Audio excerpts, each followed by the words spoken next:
Good morning everyone. Welcome to science class. Today in this class we are we will learning about air, water and weather. Air, water and weather. Weather is the physically state of the atmosphere at a given time described in terms of atmospheric variables such as air, clouds, air pressure and humidity, rain and sun of place. So, weather is the physical state of the atmosphere. Physical state of the atmosphere at a given time described terms of atmospheric variables such as air, clouds, air pressure and humidity, rain and sun of a place. So weather ಅಂತಂದರೆ ನಾವು physical state of atmosphere at given time described. So ಆ ಟೈಮಲ್ಲಿ ಅದು cloud ಆಗಿರ್ಬೋದು ಅಥವಾ air pressure ಆಗಿರ್ಬೋದು, humidity, rainy season rain ಆಗಿರ್ಬೋದು ಅಥವಾ sun of the place. So ಆ ಸ್ಥಳದಲ್ಲಿ ಯಾವ ರೀತಿ ವಾತಾವರಣದಿಂದ ಕೂಡಿದೆ ಅದನ್ನು ನಾವು ವೆದರ್ ಅಂತ ಕರಿತೇವೆ. Most of our day-to-day activities are influenced by change in weather. So ನಮ್ಮ ಎಲ್ಲ ಆ್ಯಕ್ಟಿವಿಟೀಸು ಪ್ರತಿದಿನ ನಡೆಯುವಂತಹ ದಿನದಿಂದ ದಿನಕ್ಕೆ ನಡೆಯುವಂತಹ activities are influenced by change in weather. ವೆದರ್ನ ಮೇಲೇ ನಮ್ಮ ದಿನದ ಆ್ಯಕ್ಟಿವಿಟೀಸ್ ಎಲ್ಲ ನಡೀತದೆ. The change in weather occurs due to sun, the clouds and the rain and wind. Sun and the weather, ಸೂರ್ಯ ಮತ್ತು ವಾತಾವರಣ. The sun causes weather changes. So it effects movement of air and causes winds to flow. So the sun causes weather changes. ಸೂರ್ಯನು ಕೂಡ ವಾತಾವರಣ changes ಆಗಲಿಕ್ಕೆ ಕಾರಣ. So ಹೇಗೆ? It effects the movement of air. ಇದು ಚಲಿಸುವಂತಹ ಗಾಳಿಯ ಮೇಲೆ ಪರಿಣಾಮವನ್ನು ಬೀರುತ್ತೆ. The causes winds to flow. ಹಾಗಾಗಿ ವಿಂಡ್ ಫ್ಲೋ ಆಗೋದನ್ನು ಅಂದರೆ ಜೋರಾದಂತಹ ಗಾಳಿ ಬೀಸೋದನ್ನು ನಾವು ಕಾಣಬಹುದು. The heat of the sun causes evaporation of water. ಹಾಗೆಯೇ ಇವಪರೇಷನ್ ಆಫ್ ವಾಟರ್. ಸೊ ನೀರು ಆವಿ ಆಗಲಿಕ್ಕೂ ಕೂಡ ಸನ್ನೇ ಕಾರಣ. For example, the heat of the sun causes. So ಸೂರ್ಯನ ಅಬ್ಸರ್ವ್ ಮಾಡುವಂತಹ ಒಂದು causes evaporation of water absorb ಆಗಲಿಕ್ಕೆ ಅದು ಕಾರಣ ಆಗುತ್ತೆ. So which leads to the formation of clouds and rain. So ಹಾಗಾಗಿ ಇದು ಏನು ಮಾಡುತ್ತೆ, ವಾತಾವರಣದಲ್ಲಿ ಕ್ಲೌಡ್ಸು ಮೋಡ ಕಟ್ಟಲಿಕ್ಕೆ ಮತ್ತು ಮಳೆ ಆಗಲಿಕ್ಕೂ ಸಹ ಸೂರ್ಯನು ಕಾರಣ ಆಗಿರ್ತಾನೆ. So besides this the revolution of the earth around the sun on a tidal axis causes formation of seasons, while the rotation of the earth causes the formation of day and light. So the revolution of the earth, ಭೂಮಿಯ ಪರಿಭ್ರಮಣೆ, ಭೂಮಿ ಸೂರ್ಯನ ಸುತ್ತೋದ್ರಿಂದ, so on the tilted axis causes formation of seasons, while rotation of the earth causes formation of day and night. So ಭೂಮಿ ಸೂರ್ಯನ ಸುತ್ತೋದ್ರಿಂದ ನಾವು ಇಲ್ಲಿ ಪ್ರತಿದಿನಲೂ ಹಗಲು ಮತ್ತು ರಾತ್ರಿ, ಡೇ ಆ್ಯಂಡ್ ನೈಟ್ ಆಗಲಿಕ್ಕೆ ಅದು ಕಾರಣ ಆಗಿರುತ್ತೆ. So what causes wind to blow. ಹಾಗಾದರೆ ಗಾಳಿ ಬ್ಲೋ ಆಗಲಿಕ್ಕೆ ಕಾರಣ ಏನು? What causes wind blow. So ಗಾಳಿ ಬ್ಲೋ ಆಗಲಿಕ್ಕೆ, ಗಾಳಿ ಎದ್ದೇಳಲಿಕ್ಕೆ ಕಾರಣ ಏನು? The earth is covered by a layer of air. So ಭೂಮಿ ಏರಿಂದ ಒಂದು ಲೇಯರ್ ಕವರ್ ಆಗಿದೆ ಅಂತ ನಮಗೆ ಗೊತ್ತು. ಭೂಮಿಯ ಸುತ್ತಲೂ ಒಂದು layer of air are covered by a earth is covered by a layer of air. So ಭೂಮಿ ಗಾಳಿ, ಏರ್ ಎಂಬುವಂತಹ ಒಂದು ಪದರದಿಂದ ಆವೃತವಾಗಿರೋದನ್ನು ಕಾಣಬಹುದು. So due to the heat of the sun, ಯಾವಾಗ ಭೂಮಿ ತುಂಬ ಬಿಸಿ ಆಗುತ್ತೋ the land gets heated up. ಆಗ ಭೂಮಿ ತುಂಬ ಬಿಸಿ ಆಗುತ್ತೆ. So land in turn heats up the air and that is contact with it. And hot air is light and hence rises up. So ಹಾಗಾಗಿ ಅಲ್ಲಿ ಹಾಟ್ ಏರ್ ಬಿಸಿ ಗಾಳಿ ಎದ್ದೇಳುತ್ತೆ, ಮತ್ತು light is light and hence rice up, ಅಲ್ಲಿ ಗಾಳಿ ಎದ್ದೇಳಲಿಕ್ಕೆ ಅದು start ಆಗುತ್ತೆ. At the same time ಅದೇ ಟೈಮಲ್ಲಿ cooler air flows down to take its place. So cooler air ಅದೇ ಸಮಯದಲ್ಲಿ ಸೊ ತಣ್ಣನೆಯ ಗಾಳಿಯು ಸಹ ಬೀಸುತ್ತೆ. So the cool air that flows downward is the wind. So ಈ ರೀತಿಯಾದಂತಹ ಕೂಲ್ ಆದಂತಹ ಏರ್ ತಣ್ಣನೆಯ ಗಾಳಿ ಬೀಸಿದಾಗ ಡೌನ್ ವರ್ಡ್ ಈಸ್ ವಿಂಡೋ. ಅಂತಹ ಸಂದರ್ಭದಲ್ಲಿ ವಿಂಡೋ ಅದು ರೈಸ್ ಆಗುತ್ತೆ, ಅಂದರೆ ಗಾಳಿ ತುಂಬ ಬೀಸಲ್ಪಡುತ್ತೆ. Sea breeze and land breeze, ಸಮುದ್ರದ ಗಾಳಿ ಮತ್ತು ಭೂಮಿಯಲ್ಲಿ ಬೀಸುವಂತಹ ಬ್ರೀಸ್ ಗಾಳಿಯನ್ನು ನೋಡ್ಬೋದು. ಸೀ ಬ್ರೀಸ್ ಸಮುದ್ರದಲ್ಲಿ ಬೀಸುವ ಗಾಳಿ.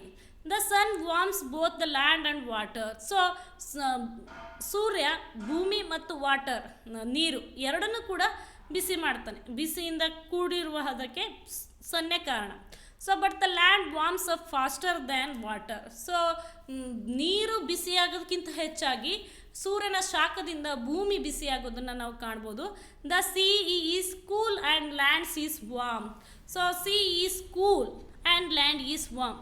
ಯಾವಾಗ ಸಮುದ್ರ ತಣ್ಣಗಿರುತ್ತೋ ಆಗ ಲ್ಯಾಂಡ್ ಈಸ್ ವಾರ್ಮ್, ಲ್ಯಾಂಡ್ ಸ್ವಲ್ಪ ಬೆಚ್ಚಗಿರುತ್ತೆ.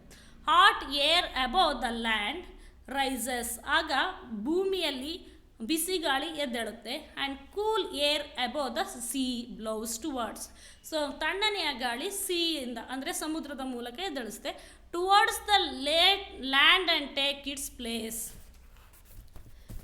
ಇವೆರಡು ಕೂಡ ಒಟ್ಟಿಗೆ ಸೇರುತ್ತೆ. So land breeze at the night land is cool. So ನಮ್ಮ ಭೂಮಿಯ ಮೇಲೆ ರಾತ್ರಿ ಟೈಮಲ್ಲಿ ತುಂಬ ಕೂಲಾಗಿರುತ್ತೆ ವಾತಾವರಣ. ಆ್ಯಂಡ್ ಸಿ ಈಸ್ ವಾರ್ಮ್, ಅಂತಹ ಸಂದರ್ಭದಲ್ಲಿ ಸಮುದ್ರ ಬೆಚ್ಚಗಿನ ಒಂದು ವಾತಾವರಣದಿಂದ ಕೂಡಿರುತ್ತೆ. Hot air above the sea rises.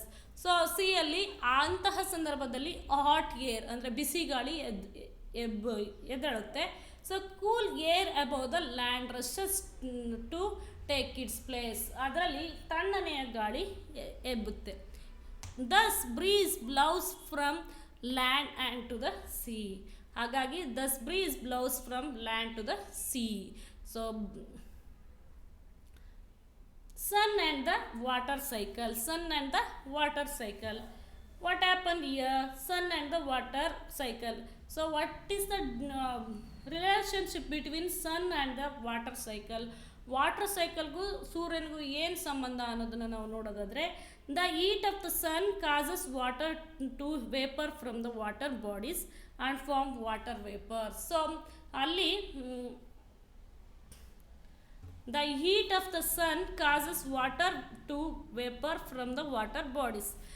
ಸಮುದ್ರದಲ್ಲಿರುವಂತಹ ನೀರು ವಾಟರ್ ವೇಪರ್ ಆಗಲಿಕ್ಕೆ ಸೂರ್ಯನ ಶಾಖವೇ ಕಾರಣ ಆಗಿರುತ್ತೆ. So the water vapour being lighter rises high the sky. So ಯಾವಾಗ ವಾಟರ್ ವೇಪರ್ ಆಗುತ್ತೋ rises high in the sky, ಆಕಾಶಕ್ಕೆ ಅದು ವಾಟರ್ ವೇಪರ್ ಆಗಿ ಹೋಗೋದನ್ನು ಕಾಣಬಹುದು. Where it cools down and condenses to form a clouds. So ಆಕಾಶದಲ್ಲಿ ಅದು cool down ಆಗುತ್ತೆ, ಅಂದರೆ ಕೂಲ್ ಆಗಿ ತಣ್ಣಗಾಗಿ condenses to form a clouds, ಅದು ಮೋಡಗಳಾಗಿ ರಚನೆ ಆಗುತ್ತೆ. When the water droplets in the cloud becomes too heavy. ಯಾವಾಗ ಮೋಡಗಳಲ್ಲಿರುವಂತಹ ಹನಿಗಳು ಅದು ಡ್ರಾಪ್ಲೆಟ್ಸ್ ಆಗಿ ಘನೀಭವಿಸುತ್ತೋ ಆಗ ಬಿಕಮ್ ಟೂ ಹೆವಿ, ತುಂಬ ಭಾರವಾದಂತಹ ಮೋಡದಲ್ಲಿ ಹನಿಗಳನ್ನು ಹೊಂದಿರುತ್ತೆ.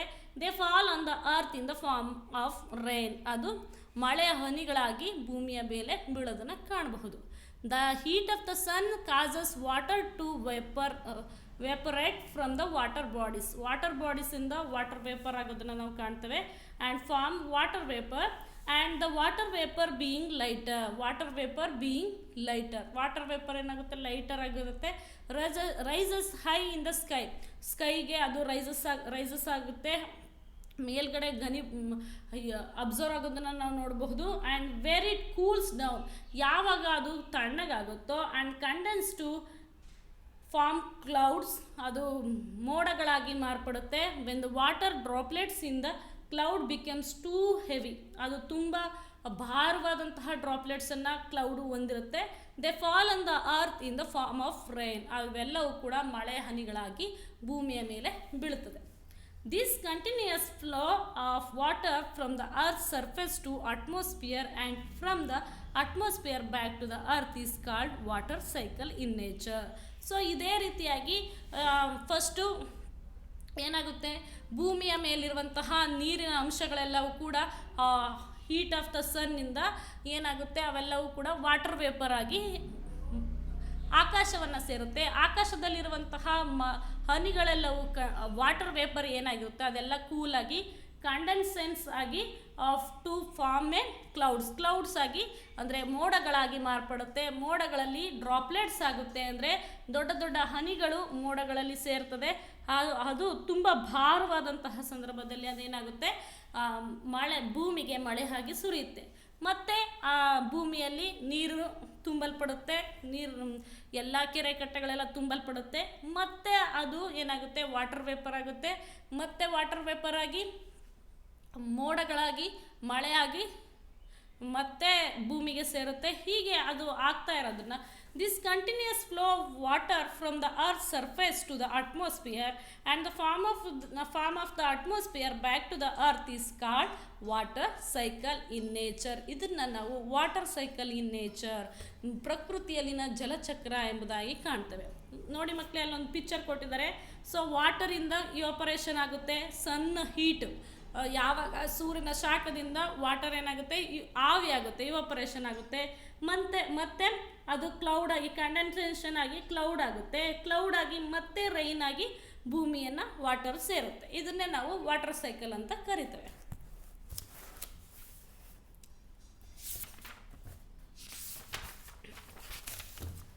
Evaporation and the factors affecting evaporation. So evaporation and the factors affecting evaporation. Evaporation ಅಂದರೆ ಏನು, ಅದರಿಂದ ಆಗುವ ಪರಿಣಾಮಗಳೇನು ಅನ್ನೋದನ್ನ Okay children, I will continue in next class. Thank you children. You also read at your home 2 or 3 times. Thank you children.